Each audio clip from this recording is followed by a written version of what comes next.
try to explain to couples all the time is that in our society today, people don't meet the same way they used to in the past. We don't have the same traditional family structures. We don't even live in the same neighborhoods very long. People are on the move all the time. And because of that, courtship and dating has changed. People even date on the internet. So there's many different ways to meet people today. But the foundations are still the same. If you don't have a solid foundation, it's impossible to have a lasting marriage. So for me, the first step for couples is build a solid foundation. Know that you have to put the first floor, the second floor, the third floor before you try to put on the 10th floor. So if you don't have common solid foundations, common values, principles, even faith issues, all of those things can come crumbling down in the future and can affect a good relationship. I also believe you have to clarify your expectations. So my second step would be, really get to know each other well and get to know what you expect from each other. What do you want from a loving spouse? What are your goals together? Your dreams? Many people today basically have a disaster of a relationship because she has her goals and he has his goals.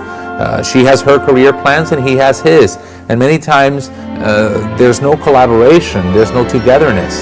So what happens is they drift apart. And eventually the only solution is separation and divorce.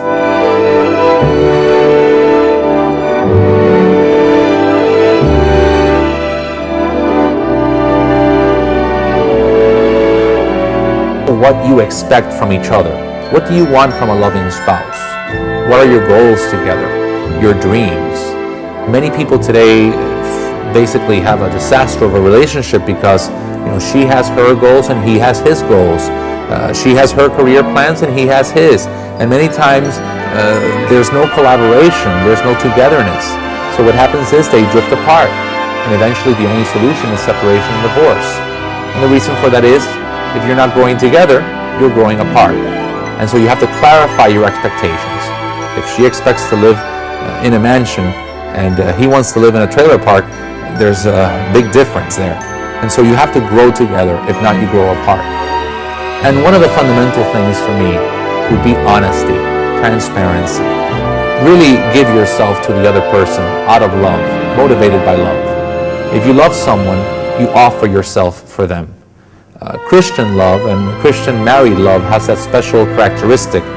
It's an imitation of the love of Christ who offered his life for us. And if we believe that Christ taught us how to love by offering his life, then a man who loves a woman and a woman who loves a man understands that it's only in self-giving and in self-sacrifice that you're able to find true happiness in marriage.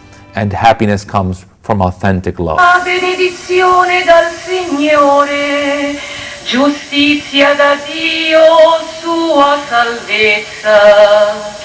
Ecco la generazione che lo cerca, che cerca il tuo volto, Dio di Giacobbe.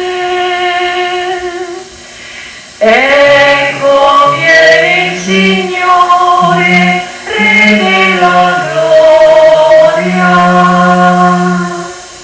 Alzatevi porte antiche ed entri il Re della gloria. Chi è questo Re della gloria? Il Signore degli eserciti è il Re della gloria.